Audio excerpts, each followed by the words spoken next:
Welcome to the Barrel Chat podcast, where we provide an unfiltered look into the craft beer industry from the untrained palates of two dumbass outsiders. I am Matthew Muncie, and as always, I am joined by Dustin Wood. Dustin, how are you doing? Good, man. I think we might have to stop calling me an untrained dumbass. I legitimately thought about that when you decided to start taking the BJCP. The Cicerone classes. Yeah. And I was like, man, we can't. Now it's just going to be one dumbass. I mean, I'm still a dumbass, but that's beside the point. Turns out I can pass the beer server Cicerone without any study guides, and all of it stemmed back to working for where we previously worked in the draft beer industry, and then just doing this shit and drinking a lot of beer. I'm still going to call us dumbasses because we don't brew. Yeah. I feel like that's what sets us apart, is that we do not brew, and that's what makes us dumbasses. And to be fair, we've actually been called that by people before in a roundabout way. But before we jump into today's episode, we want to let you know you can follow us on Instagram. We're at Barrel Chat. If you love our podcast, which obviously for listening you must, or you just randomly found us, and if that's the case, welcome. Please take a moment to leave us a rating on your favorite podcast app.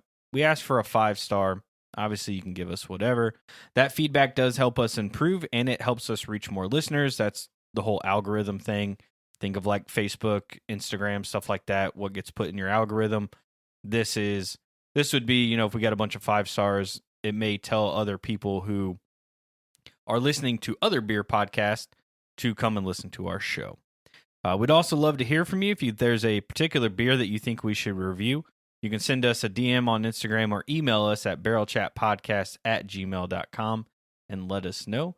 And I also want to add, we recently set up the Barrel Chat calendar, so we're just trying to add beer events to that. So if your brewery is running a beer event, or you know of one that's running, or you got like a special release coming up or something like that, just let us know. I should probably set something up maybe to make that a little bit easier, but I think that will work out pretty well. So one thing I learned recently while listening to another podcast, can't remember what, was something my wife listens to. I think it was a women's like finance podcast or something. But if you use Spotify and you follow the actual podcast, so if you follow us on Spotify, if you auto download, that actually sends us to like a better version of an algorithm to get like people to see our stuff. Oh, there you go. Yeah. So for like set up all the auto like downloads, 30 people who do that, put us on auto download. Yeah, so that will help get us in that algorithm. It'll help us get and things like that. So I'll probably have to go and do it on mine too. But yeah. Let's get us up there with like good beer hunting. That's how I feel. All right. So today's episode is all about the Pivo Boho by Raised Grain Brewing Company, who is based out of Waukesha, Wisconsin. They are a microbrewery. So this is Pivo Boho, which means pivo is the word for beer in Czech, and then Boho is just like I guess an abbreviation of Bohemian, or just means Bohemian, something like that. The beer style, they call it a Czech-style Pilsner.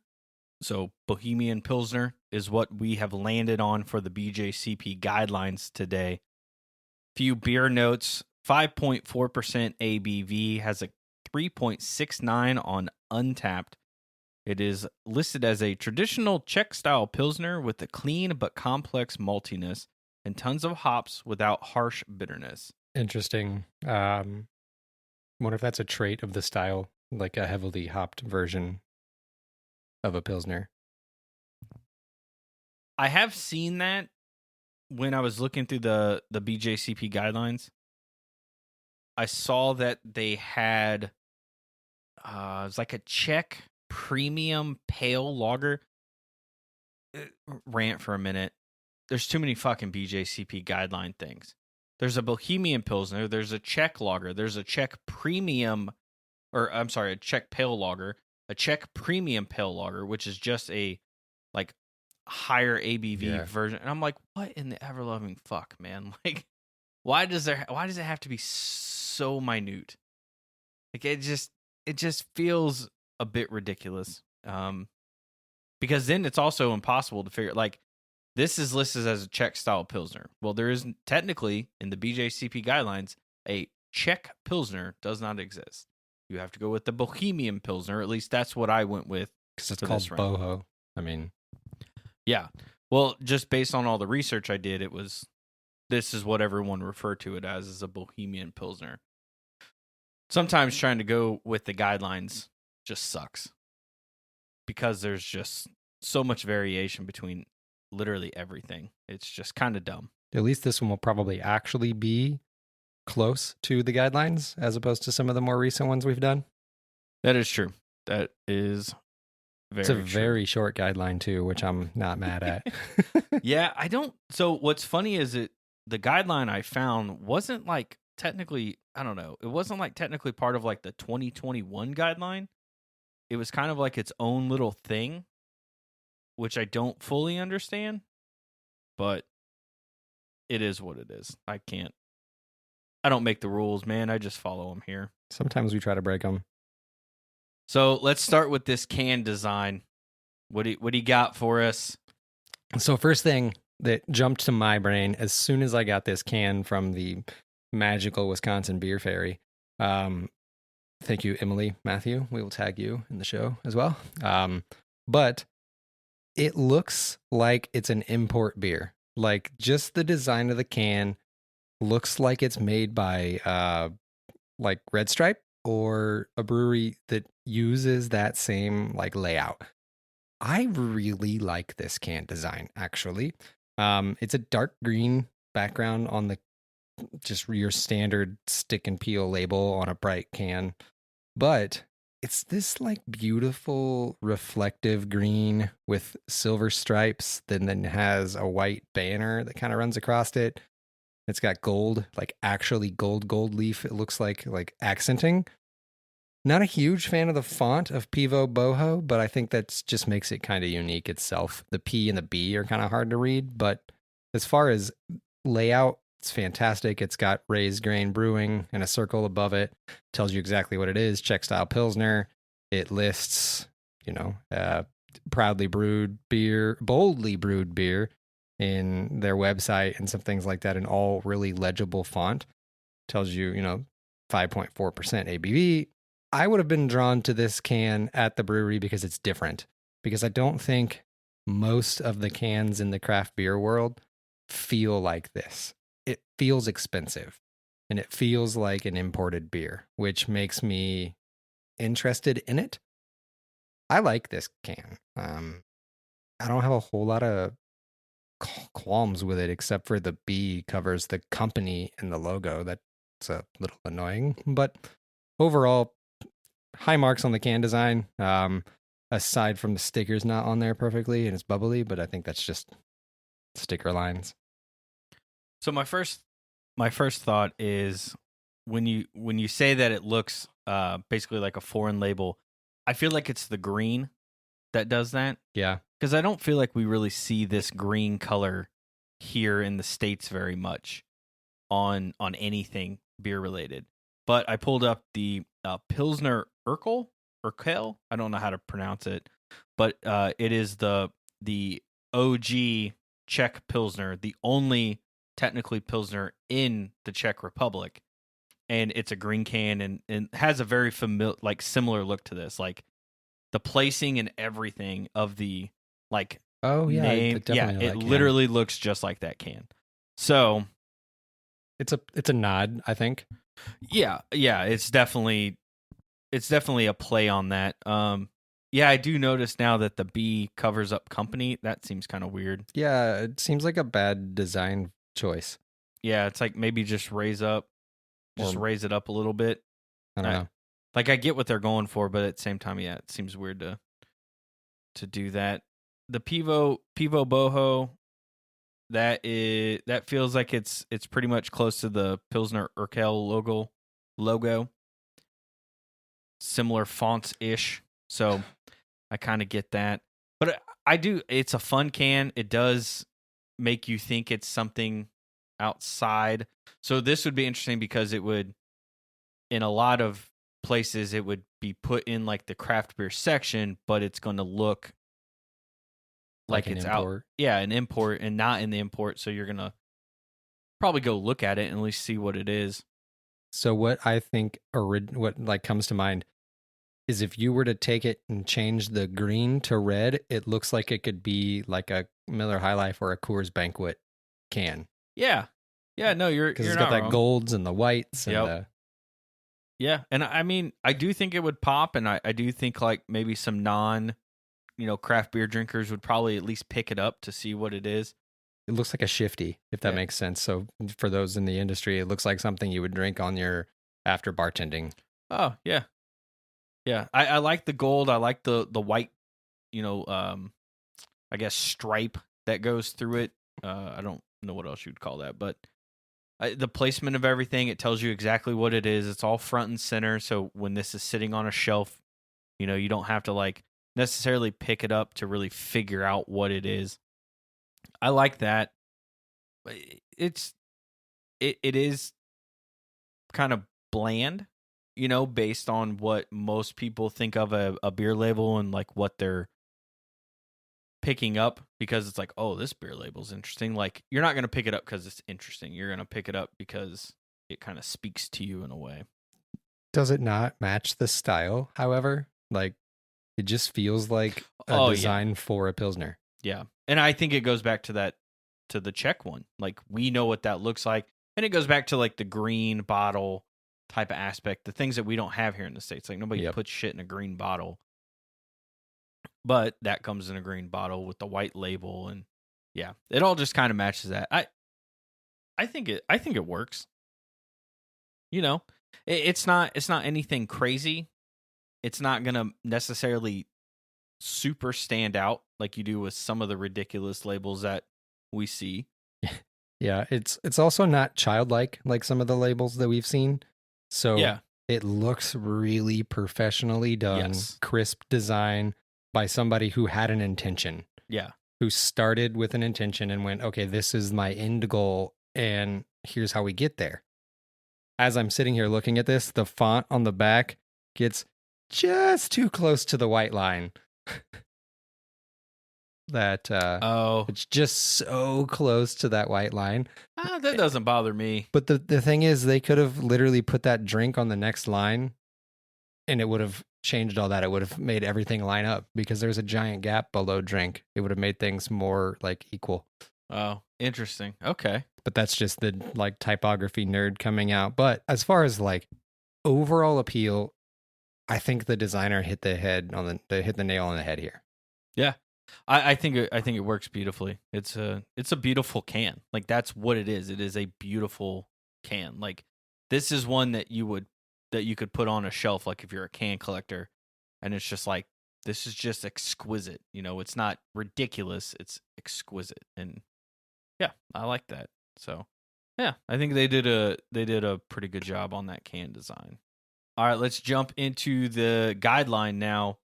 This is pretty short, Short pretty and sweet. crazy. Yeah, pretty short and sweet. And but we'll jump through this honestly pretty quickly because of it. Start with we don't have overall impressions. They didn't have that. So we got to start with the aroma. Rich with complex malt and a spicy floral saz, I think is how you say that. Hop bouquet. Some pleasant, restrained diacetyl is acceptable, but need not to be present. Otherwise clean with no fruity esters. And so diacetyl, for those of you who do not know, is what gives beer a buttery flavor, and it's typically a bad thing. Most of the time it's bad. And so they're kind of saying in this one, not that bad. It's pseudo acceptable. And I don't know why didn't I start with appearance? I'm so dumb. I don't know. We're just going to roll with it. Yeah, my brain checked out on that one. We don't have the first one. Fuck it. We'll go to the third one. It's not super heavy on the nose, but there is like some malt complexity that I'll pull. I do get a lot of malt. Not much, not really spice. I don't really know what size hops smell like. So I don't really know what you're... There's a little bit of like, it could be spice, but it could also just be the like malt coming through. But there's not a ton on the nose, but I don't think you get a ton on the nose of Pilsners normally. Not something that I expect to be super effervescent. Yeah, I'm not really... When it comes to like Pilsners and lagers, I don't feel like there's a ton of aroma. Well, they're all very similar, and I don't mean that in like a shitty way. I feel like they should be very similar. Yeah. Because you're going for a clean beer, which, yeah, we'll talk about it in an appearance, but yeah, this is clean. Oh, so side note, Bohemian is because there was a country, I'm going to guess, called Bohemia that is now part of the Czech Republic. Oh. I don't think I've ever heard of that. It's because it was way before our time. It said more than 700 years ago. Slightly before our time. But I don't think it's rich, which is a weird way to describe a Pilsner. Rich with complex malt and spicy. There's some floral notes, though. I do get a little bit of a floral characteristic. Not a whole lot and not enough to overpower the malt. The malt is the most like prevalent smell. I don't get any fruity esters. So, I mean, honestly, this matches what I would expect for a Pilsner. Yeah, no, I don't get any diacetyl. It is clean. I don't really, I don't know how to articulate what clean smells like, but like... It smells like bleach. It smells, it does have a very clean smell to it. And maybe that's just, you're not wanting a ton of flavors to it. You get just the basics, the malt, a little bit of the hops, stuff like that. Well, it's supposed to be a clean, easy, approachable style. So I think the actual nose itself and the aroma leads you to think that it's going to be an easy drinking style. If you didn't know what a Pilsner was, so to say.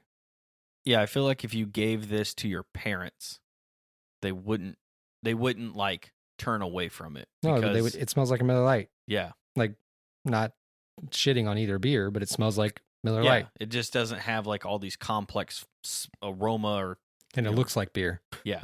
Like they would take a drink and potentially like it because I mean it's not that far off from what they're drinking anyways, but yeah, I like it. I think it fits what they're looking for here. Let's jump back to appearance. Very pale gold to deep burnished gold. Brilliant to very clear with a dense, long-lasting, creamy white head.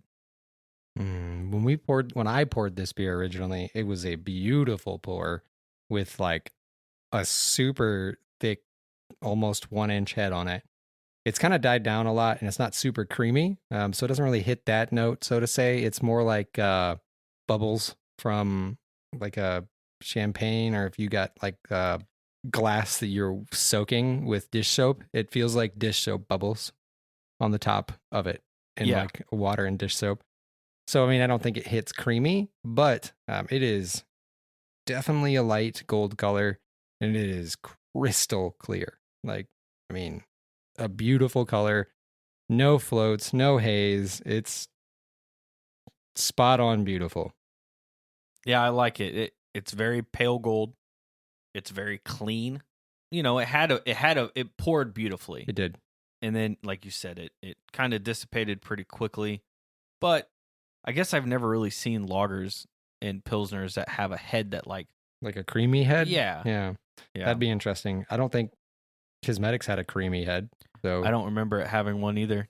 So, but man, I would be willing to put this up against any of the like big lagers and Pilsners on clarity. This thing is immaculately clean. It really is. And you can see all the CO2 kind of just floating up, which I think is always just fun and unique to see in beers and other things. This one would have been a fun beer, or would still be a fun beer to see fill through bottoms up. Yeah. Just because it's clear, it's going to have a nice head on it. You're going to see the, like, your carbonation going through the glass itself. off of the tips of the magnet. I think this would be a fun one in that system. So, yeah, small tangent, but I think it would be a fun beer to see. And if you were drinking it in a bar, everybody knows that it's a crystal clean, drinkable beer. Let's move on now to flavor.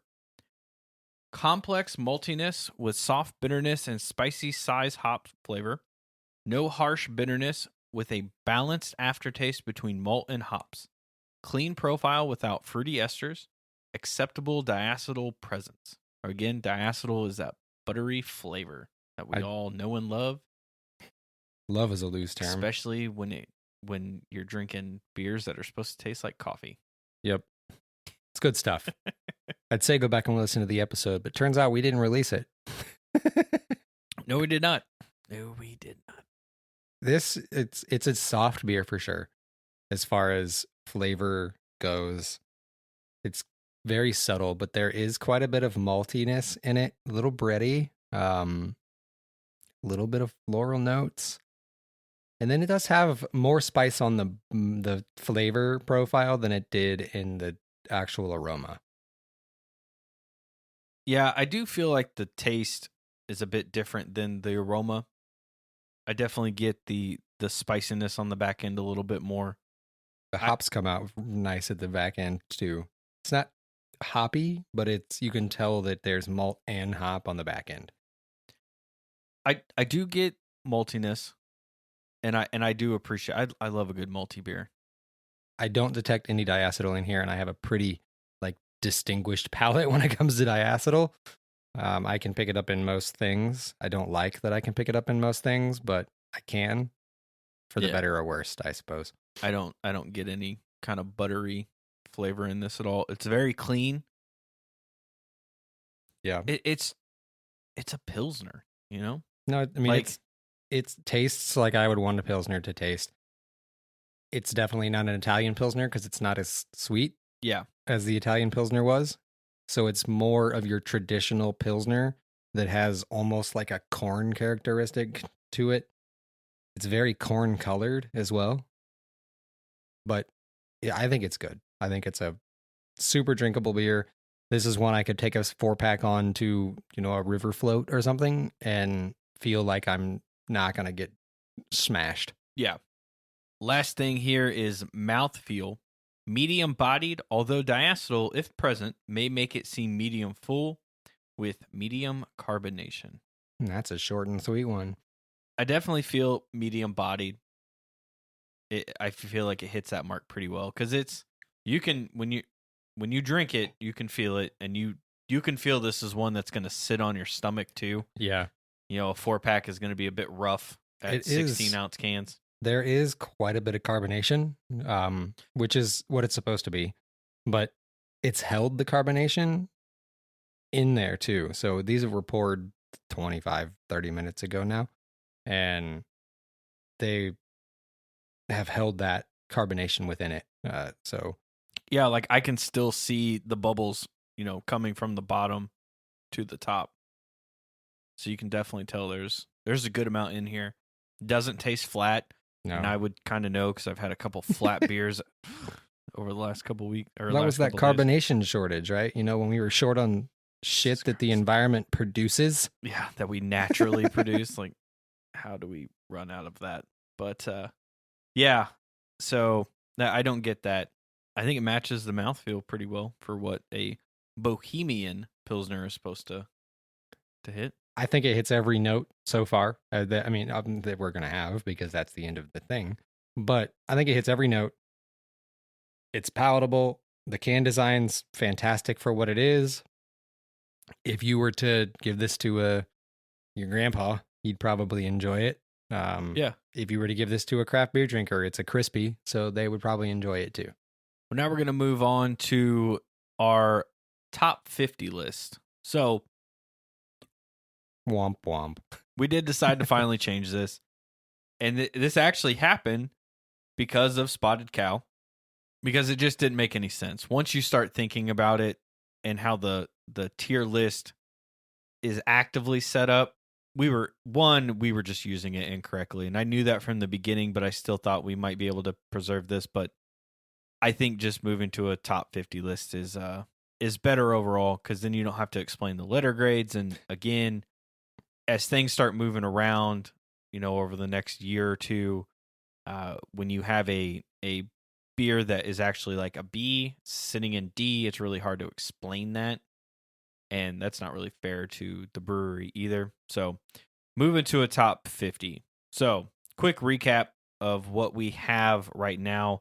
And I have it figured out that once we get way too many, we'll just do the top 10. Like basically once we have the top 10 filled out, we'll just recap the top 10 and then decide where we want to go. Right now we have Zombie Dust. Three Floyd Zombie Dust is number 2. New Glarus Spotted Cow is number 3. Kismetic Beer Company's Italian Pilsner is number 8.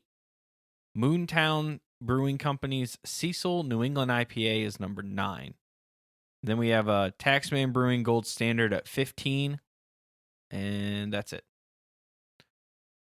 So where on our top 50 list is Raised Grains Pivo Boho Fall? Well, I'll start with one. It's not going to be higher than the Italian Pils. No. Nothing wrong with this beer, but it just doesn't hit that oh shit wow factor that Ryan and Nicole's beer there from Kismetic hit. I think this could fall somewhere right around Taxman, because I think it's on the same par. There's nothing wrong with it. It's to description. It actually reminds me a lot of that beer in a weird fashion. There's the spice levels, there's the clarity of brew, there's the consistency of the brew. I might like 17, give or take. Okay. That was actually, it's always funny, like when we're on the same wavelength and we literally do not discuss these things beforehand. Like, this is literally the first time I've ever had this beer, drinking it as we went through it. So we didn't have a chance to even, pre-game, like, oh, where are we going to put this? But my first thought was like, yeah, this is around Taxman. Like, I feel like this is basically a gold standard just as a Pilsner. Yep. Well, I mean, like I said, there's nothing wrong with it. Nope. It's immaculately well brewed, but it's also kind of boring. Literally, that was going to be my take, is that it's I think Pilsner in itself, to me personally, is a boring style. Like, the Italian Pilsner is good, and obviously you can have some fun with it in different ways, but like, just in general, it's kind of just boring. Like, lagers are that way with me. Like, I kind of want something that's got some character to it, and I just feel like sometimes lagers and Pilsners, and I know they're on the same pathway, but there's just not a lot of character to me, because they're kind of one note. Yeah, it doesn't get super playful. That's where Kismetics is a little more playful, and I think it's because Ryan intentionally brewed it to style, but with a little bit of like his own like love and twist. And this feels like it was brewed down the pipeline to style. Well, and that's where things like Zombie Dust really kind of stand out to me, because it's just a pale ale, but there's something about it that just makes it pop that this beer sort of lacks. Like, it doesn't have that pop factor. And even the Italian Pilsner kind of has that, where you're just like, oh, okay, there's something different about this. And this one is just a Czech-style Pilsner, and there's nothing wrong with that. But it's like, does it necessarily make you want to go buy it? Again, like, does it make me want to seek it out? Not really, but I would drink it again at a location, like if I was on location or something. Or if you were a Pilsner fan, yes, this would be something that you're buying frequently, I would imagine. But I feel like myself, as not necessarily a big Pilsner fan, I'm not gonna really go out to buy it. But if someone was like, this is it, only Pilsners are left in the world, it's like, all right, give me something like this. Yeah. Man, I'm still impressed with the clarity. It literally looks like tinted water. Yeah. And that's not like a shot at it not having anything in it. It's just so clean that Honestly, now I've lost all the like head in mind because it's the very bottom of the glass, and I think it has like a wine Yeah, champagne it kind of does. look to it, and but it's just it's exquisite. Like the beer matches the can. Yeah, the golds are like damn near spot on. Yeah, it's just very exquisite looking. It looks fancy for what beer is, and I mean that's it's part of the charm. They nailed it. Definitely one that you would tell people, go try this. Especially if you like lagers and pilsners, you definitely need to go find this and try it. And Raised Grain, I think, is sold at least.